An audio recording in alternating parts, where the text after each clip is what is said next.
নমস্কাৰ আপোনালোকে চাই আছে ক্ৰিকেট গুৰু আসাম ইউটিউব চেনেল টি20 বিশ্বকাপলৈ আৰু মাজত বেছি সময় নাই বেছি দিন নাই কিন্তু টি20 বিশ্বকাপৰ আগত কিছুমান অভ্যাস মেচ অনুষ্ঠিত হ'ব টিমবিলাকে কিছুমান অভ্যাস মেচ খেলিব ৱাৰ্ম আপ মেচ খেলিব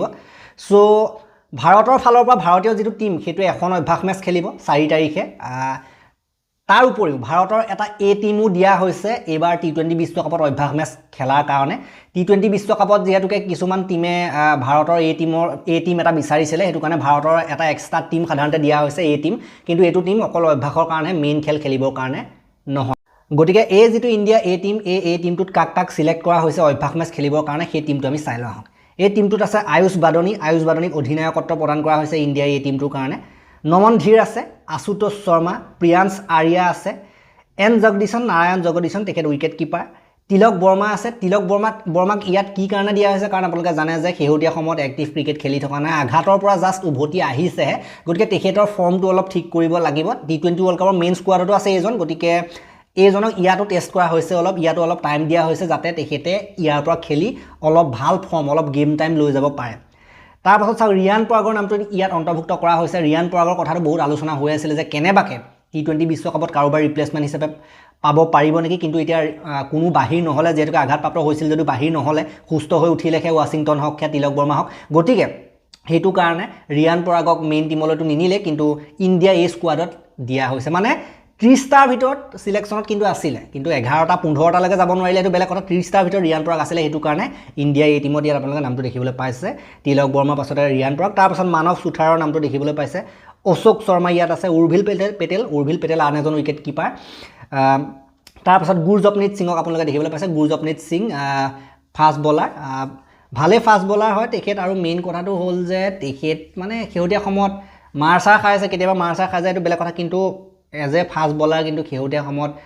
আছে 30 টাৰ ভিতৰত তাৰ পাছত যদি চাই বিপ্ৰাছ নিগম তেখেত এজন অলৰাউন্ডাৰ স্পিন বলিং অলৰাউন্ডাৰ তাৰ পাছত ৰবি বিষ্ণুক ইয়াত দিয়া হৈছে খালিল আহমেদ ইয়াত আছে আৰু ময়ংক যাদৱৰ নামটো কিন্তু ইয়াত আছে গতিকে খালিল আহমেদ ময়ংক যাদৱ এইবিলাক হৈছে ৰিজাৰ্ভ বলাৰ যদি হিফালে বলাৰৰ কিবা নাটনি খেলিমেলি হয় মেইন টি20 স্কোৱাডত তেওঁলোকক কিন্তু বলাৰ ইয়াৰ পৰাই যাব গতিকে আপোনালোকে এই যিখিনি নাম দেখিলে আয়ুষ বাদনী নমন ধীৰ আশুতোষ শৰ্মা প্ৰিয়াংশ আৰিয়া জগদীশন তিলক বৰ্মা ৰিয়ান পৰাগ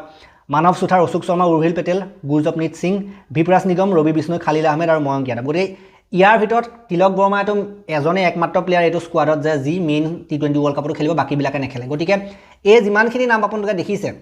যদি কোনোবা ইফালে আঘাতপ্ৰাপ্ত হৈ বাহিৰ হ'বলগীয়া হয় টি20 বিশ্বকাপৰ পৰা বেলেগ কোৰ পৰা সিলেক্ট নকৰে ইয়াৰ পৰাই নিব কাৰোবা গতিকে এইকেইটা নামো আপোনালোকে চাই থব অলপ এতিয়া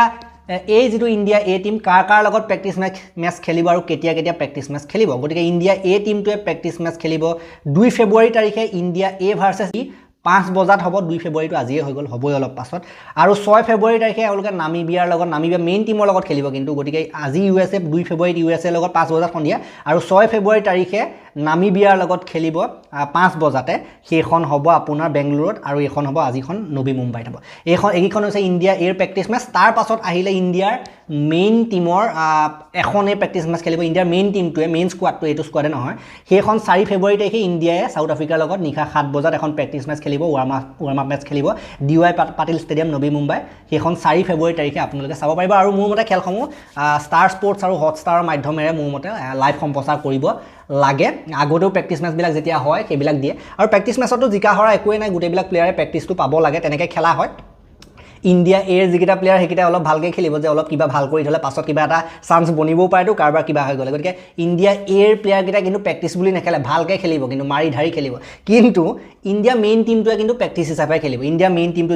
যিখন আছে সাউথ আফ্ৰিকাৰ লগত প্ৰেক্টিস হিচাপে খেলিব যাতে সবে অলপ বেটিং প্ৰেক্টিস পায় সবে অলপ বলিং প্ৰেক্টিস পায় তেনেকৈ খেলিব আৰু প্ৰেক্টিস অলৰেডি হৈয়ে আছিল যেটো নিউজিলেণ্ডৰ বিৰুদ্ধে সিৰিজত গতিকে এইবিলাক মানে ইমান আৰু জিকিবলৈ খেল নহয় আপোনাৰ জিকা হোৱাৰ লগত কোনো কথা যিহেতু নাথাকে প্ৰেক্টিস মেচত তথাপিতো ইন্ডিয়া জিকিলে বুলি ক'লে ইনো ভাল এটা লাগে কিন্তু প্ৰেক্টিস মেচৰ নিয়ম আপোনালোকে হয়তো বহুতে নাজানে যে আপুনি 11টাৰ ভিতৰত 11টা আপুনি বেটাৰ আপুনি নমাই দিব পাৰে মানে যিমান বেটাৰ আছে আপুনি হিমান বেটাৰক আপুনি বেটিং কৰাব পাৰে আৰু ঠিক খেৰে বলিংতো যিমান বলাৰ আছে হিমান বলাৰক আপুনি বলিং কৰাব পাৰে কোনো সমস্যা নাই আপোনালোকে এটা বলাৰে এক ওভাৰকে বহুত কেইটা বলাৰো বল মৰা দেখিবলৈ পাব পাৰে গতিকে প্ৰেক্টিস মেচত তেনেকুৱা ইমান ধৰা বন্ধা এই বৰ তেনেকুৱা নিয়ম নাথাকে ধৰক 4 ওভাৰ মাৰিবই লাগিব এটা বলাৰ তেনেকুৱা ধৰণৰ নিয়ম তেনেকৈ নাথাকে হেতু কাৰণে এটো প্ৰেক্টিস বুলি কোৱা হয় বাকি যি কি নহওক এই ভিডিওটো মই ইমানটা সমাপ্ত কৰিলো ভাল লাগিলে যদি লাইক কৰিব শেয়াৰ কৰিব আৰু চেনেলটোলৈ নতুনকৈ আহিছে যদি সাবস্ক্ৰাইব কৰি ঘণ্টা দবাই থৈ যাবলৈ নাপাৰিব আমাৰ টি20 ৱৰ্ল্ড কাপৰ ওপৰত কভাৰেজ আহি থাকিব বিভিন্ন লাইভ ভিডিঅ' আহিব সময়ত যেতিয়া মেইন খেল আৰম্ভ হ'ব লাইভ কৰিম আমি ষ্ট্ৰিমিং কৰিম ডাইৰেক্ট আপোনালোকৰ কথা আলোচনা কৰি খেলো চলি থাকিব আমি আলোচনা কৰি থাকিম লাইভ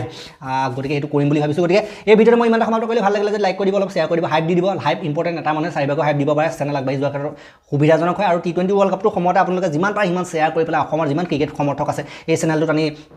গোট খোৱাক যাতে আমাৰ চেনেলটো 1 লাখ ছাবস্ক্ৰাইবাৰ সম্পন্ন কৰিব পাৰে 70,000 হোৱা নাই 80,000 হোৱা নাই বহুত দূৰৰ কথা এয়া 66 নে 65 তেনেকুৱা কিবা এটা হৈছে গতিকে সেইটো আপোনালোকৰ দায়িত্ব শ্বেয়াৰ কৰি থকাটো তেতিয়ালৈকে আৰু এটা নতুন ভিডিঅ' লৈ প্ৰতিশ্ৰুতি মই বিদায় মাগিছোঁ ধন্যবাদ